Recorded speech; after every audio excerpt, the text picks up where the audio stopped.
Yeah. But so it reminds, have you heard of, there's a subreddit called, I think, Instagram versus reality?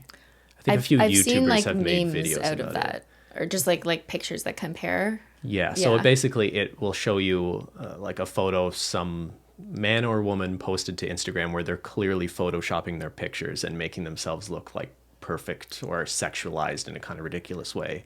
And then beside it, it will be a picture of like, here's just a very natural photo of them when they weren't posing or without Photoshop. Yeah. And I think some people will criticize people who do this as maybe it's being misogynistic because it's more against women than men. Although there are men who do this as well, who Facetune their pictures.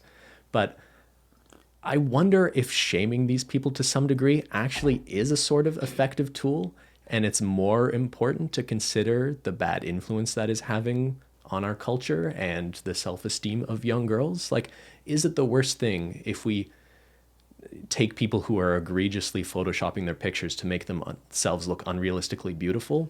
Is it okay to shame them if that sort of reinforces this idea in young girls that people don't actually look that way and no one really looks that I way? mean, this is interesting because I literally just read an article about Khloe Kardashian this morning about this very thing. So it's been kind of going back and forth ever since she posted this picture of her that did not look like her at all. And then there was video footage of her from that same day that clearly showed she did not look the same. But recently on Instagram, she posted some pictures. And then right after, she posted a live video of the same shoot.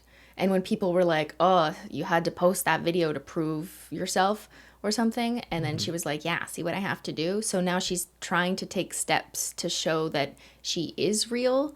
And then she'll respond snarkily to those who say, like, it's a new week, so new face, or, you know, something kind of trying to call her out for photoshopping. She'll respond snarkily and say things like, it's just my weekly face transplant. And she'll seemingly have like a flippant attitude about it. I guess it leaves me, honestly, like just confused. Like, so are you digitally altering all your pictures, or was this just a really good day in lighting, so you took videos of it to make it look like you never alter your photos?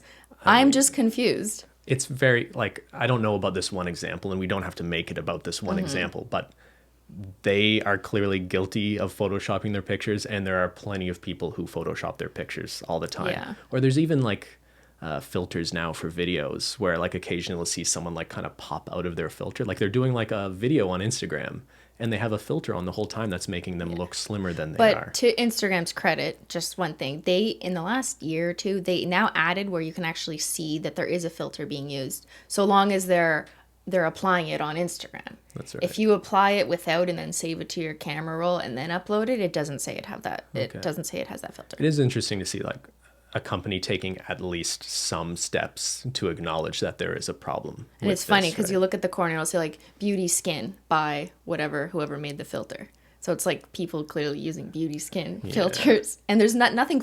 Hey, I love filters that are fun. Like I want to put weird glasses on and cat ears on and like change the colors of my hair. Like, hey, that's fun. And I totally understand. There's nothing wrong with using filters in general.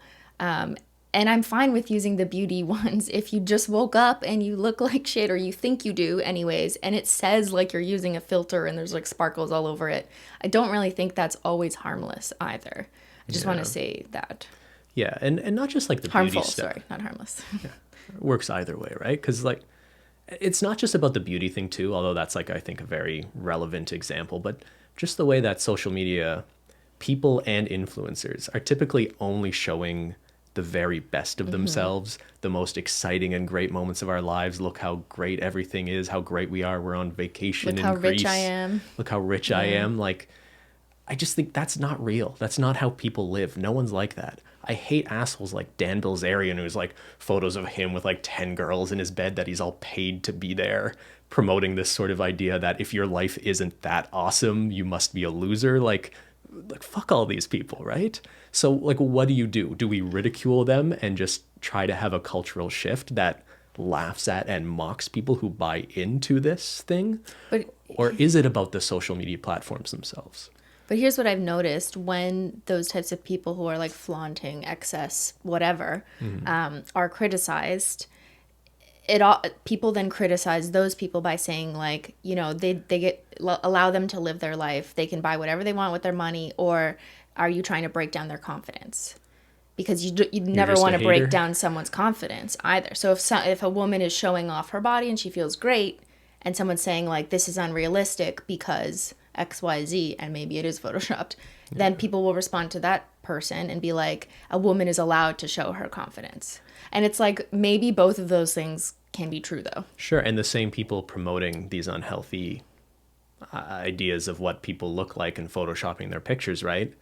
I think there's a very good chance they also grew up and were influenced in a cultural context where they felt an immense pressure to look that way too.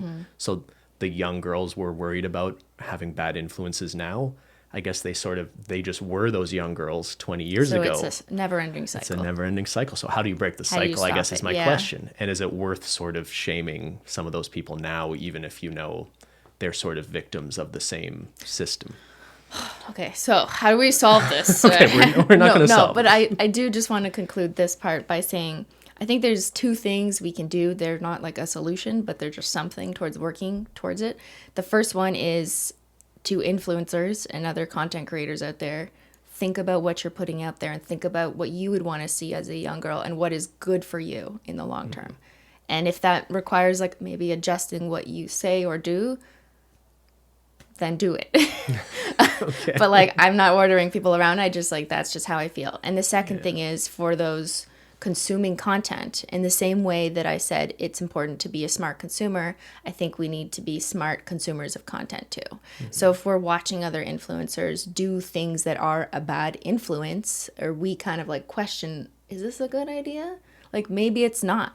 You know, look to other influencers and hey, here's a crazy idea. Follow the influencers who you think are a good influence and unfollow the ones that you don't want to follow in their footsteps, or that you think something is wrong or something they did was kind of dirty or distasteful, or it's just like not the best decision making, or a lack of judgment. And I think we see a lot of that in celebrities these days, because we all like disaster, which is I think just like a human flaw, that we want to watch train wrecks as they happen, but maybe that's not the healthiest for us, and propelling those people upwards isn't the healthiest for society. So I think there's also some change we can enact ourselves by just deciding who we should follow and care about and promote, and who we shouldn't.